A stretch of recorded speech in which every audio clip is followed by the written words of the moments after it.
Madame la Présidente, Madam President, Secretary General of the United Nations, Heads of Delegation, distinguished delegates, ladies and gentlemen, it is my great honor and privilege to address you on behalf of President Captain Ibrahim Traore, President of Bokinafaso, Head of State, during this session, to convey the voice of the dignified, honest people of Burkina Faso. I would therefore like to convey fraternal greetings to you, to all citizens of the world committed to peace and freedom. Madam President, on behalf of Burkina Faso, I would like warmly to congratulate you upon your election to the presidency of this, the 80th session.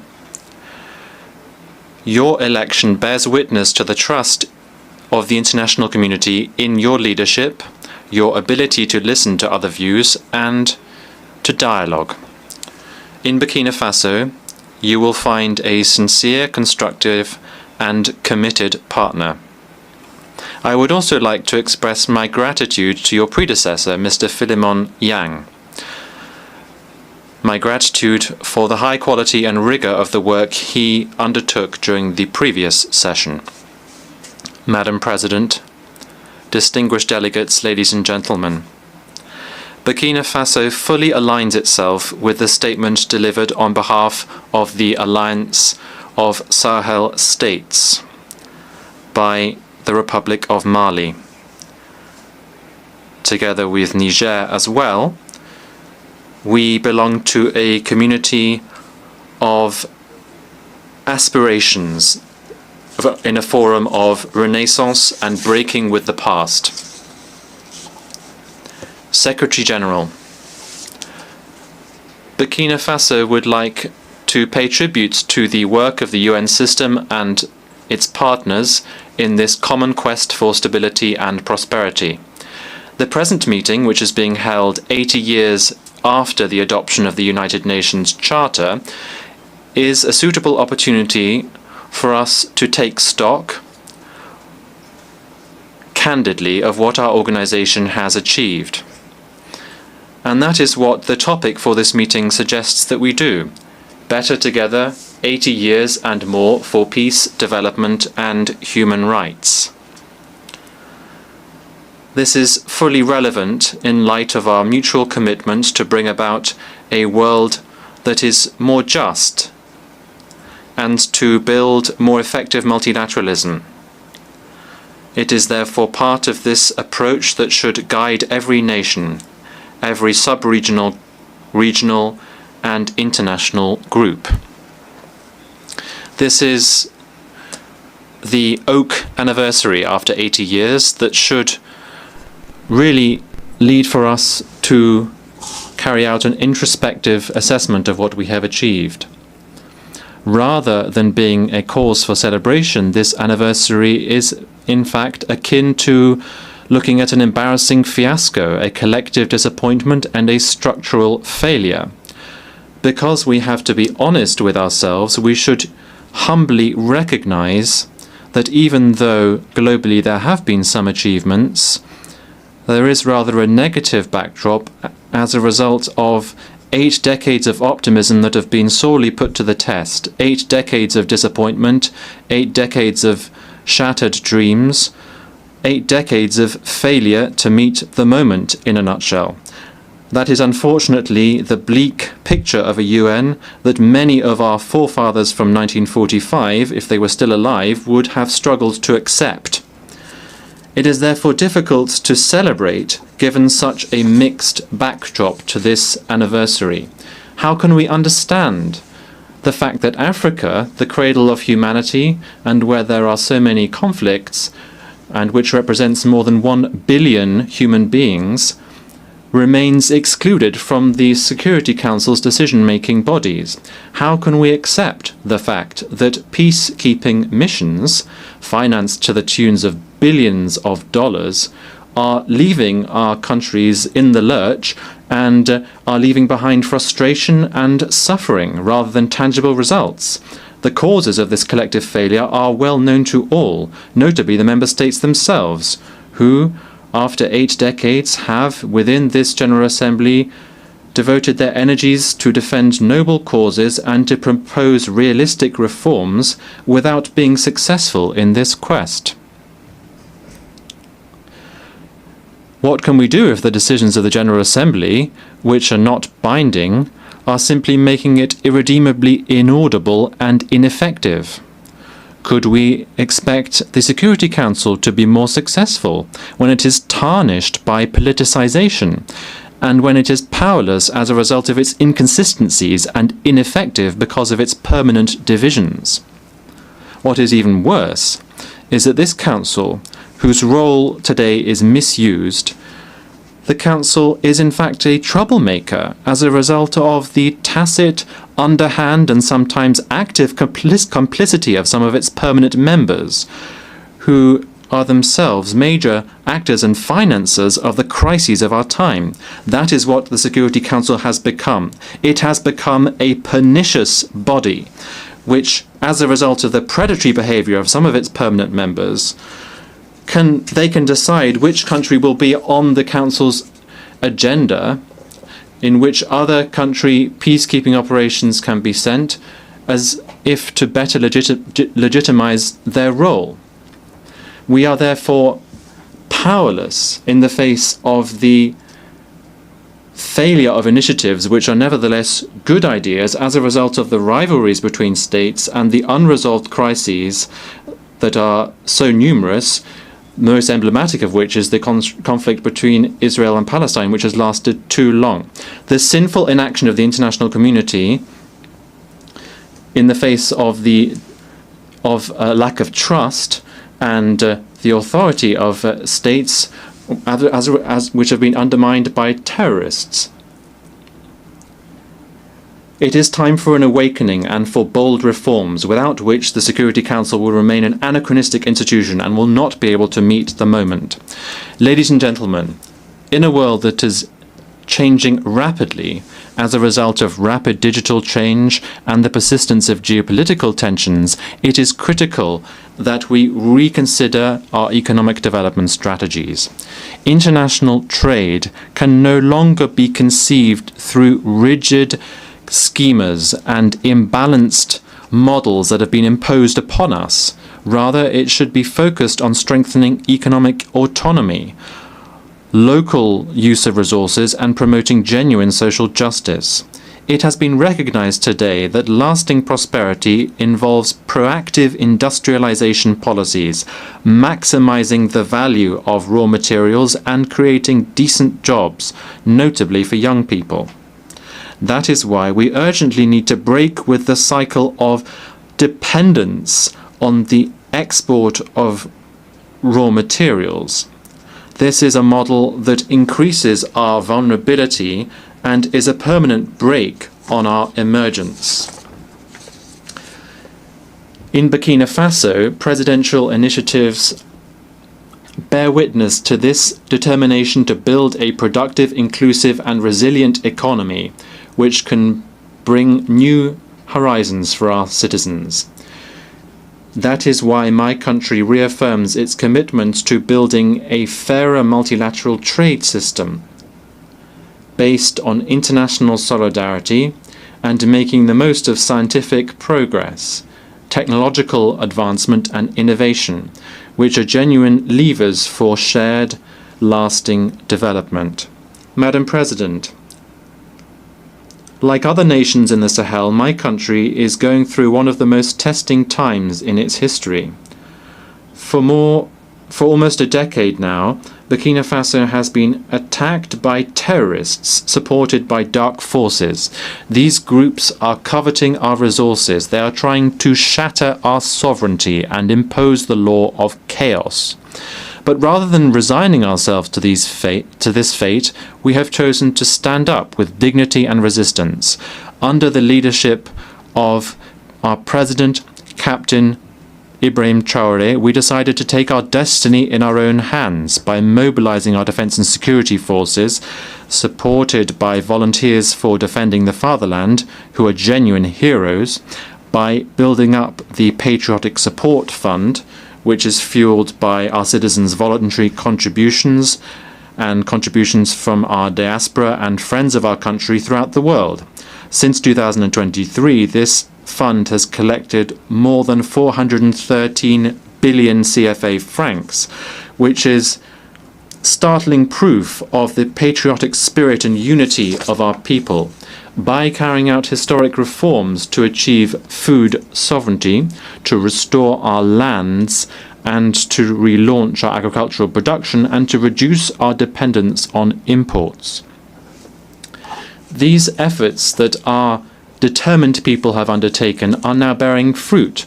More than 72% of our territory has been recovered. Thousands of internally displaced people are going back home. Schools are reopening and social services are now resuming. Bokinafaso is thus showing that a united people can overcome even the toughest challenges. Bokinafaso hereby wishes to reaffirm fully responsibly that its priorities are non-negotiable and that its choices must be respected more than ever before. Mesdames et messieurs, ladies and gentlemen, our activities are aligned with the virtues of solidarity and unity. We are deeply convinced that a people brought together around a common ideal can achieve great things. The efforts undertaken by our fellow citizens within the country and in the diaspora, as well as their enthusiastic commitment to the momentum we've created, reaffirm that we've made the right choice, and this under the leadership of Comrade President of Burkina Faso, Ibrahim Traore. The enthusiasm carried by the Patriotic Support Fund and the presidential initiative Faso Mebo is an excellent illustration of this. Established in 2023 in support of the Action Plan for Stabilization and Development, the Patriotic Support Fund aims to mobilize additional national resources, endogenous resources, so as to build our defense and strategic investment capacity. This fund has secured large-scale backing both within the country and in the diaspora. Madam President, the methodical pursuit of our reforms has meant that today we've made significant headway on economic governance. We have better control over public spending, we've optimized management of the state's human resources, we've streamlined institutional spending, and our debt levels are viable. These efforts can also be seen in a more equitable distribution of our national wealth, ensuring that the vast resources we have in Burkina Faso fully benefit our citizens, benefit our prosperity, instead of flowing to external interests or the representatives thereon within the country. Despite the difficulties inherent in the security and humanitarian crisis, the government has taken action across all sectors of socio-economic development, and this has brought noteworthy successes. Ladies and gentlemen, this is why we are astonished by the condescending stance of certain UN agencies who feel it within their rights to meddle in our national debate using biased narratives which are divorced from the reality on the ground. We unequivocally reject the report entitled Children and Armed Conflict in Burkina Faso, which is peppered with counter-truths and the very title of which demonstrates semantic manipulation. I would like to use this opportunity to commend the courage of our combatants and to pay tribute to military and civilian martyrs who honorably gave their lives in defense of our sovereignty. Madam President, we've always stated that terrorism is being used as a pretext, a convenient pretext, for certain states to pillage African resources. Thus, our countries are being confronted with terrorism. These terrorists being the troops of predatory foreign armies. Some states are no longer hiding this fact, they are publicly proclaiming their support provided to these criminals. A case in point is France. The Macron regime's public media, in addition to the daily disinformation it offers, has become a mouthpiece for the communication of these criminals, perpetrators of cowardly, barbaric attacks committed against our peaceable citizens. On this note, we'd like to reiterate our call for a response to be given to the request submitted on the 20th of August 2024 by the member states of the Confederation of Sahel States. This was addressed to the Security Council. To this day, this request has gone unanswered. This ongoing silence further discredits this institution, leaving doubts about its implicit connivance. What's even more concerning is the fact that some members of the Security Council are continuing to trample over Resolution 1373, which is actually binding.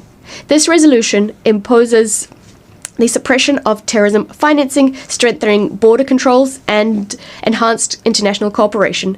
In the Sahel, we've taken note of this reality. As a result, we've adapted our security arrangements to the reality on the ground, in addition to revising our modalities of cooperation with certain countries. Madam President, we remain convinced that the United Nations should be the framework for dialogue and cooperation. But what we're calling for is a renewed partnership underpinned by mutual respect, equality, and genuine solidarity. Ladies and gentlemen, confronted with common threats and external interference, Bokinafaso, Mali, and Niger have pooled our forces so as to establish the Confederation of Sahel States.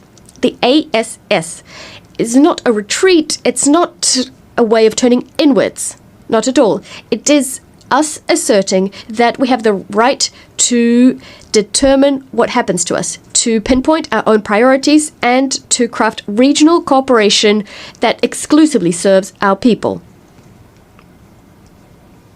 This choice is a matter of dignity.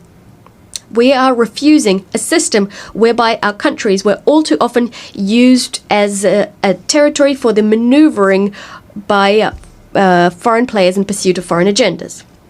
It is our willingness to be the agents of our history, to write ourselves the future our children will live out. The ASS is in keeping with the fight of Pan-African figures such as Thomas Sankara, Patrice Lumumba, and Kwame Nkrumah. Today, a new generation of leaders is taking up the baton.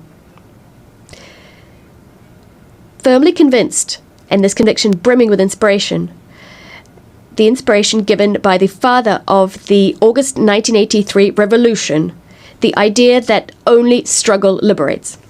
Madam President, Africa, for 80 years now, has sought to claim its legitimate place on the Security Council. It is high time to deeply reform our organization. Specifically, what we need is to introduce a bold Security Council reform, granting Africa a permanent seat on the Council.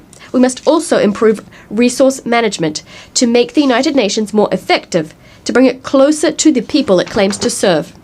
We must also staunchly address the structural causes of international injustice, whether that be terrorism that's been instrumentalized by some, the embargo on Cuba, sanctions against Venezuela, Russia, Nicaragua, inter alia, and the Israeli-Palestinian conflict, the impasse that surrounds it.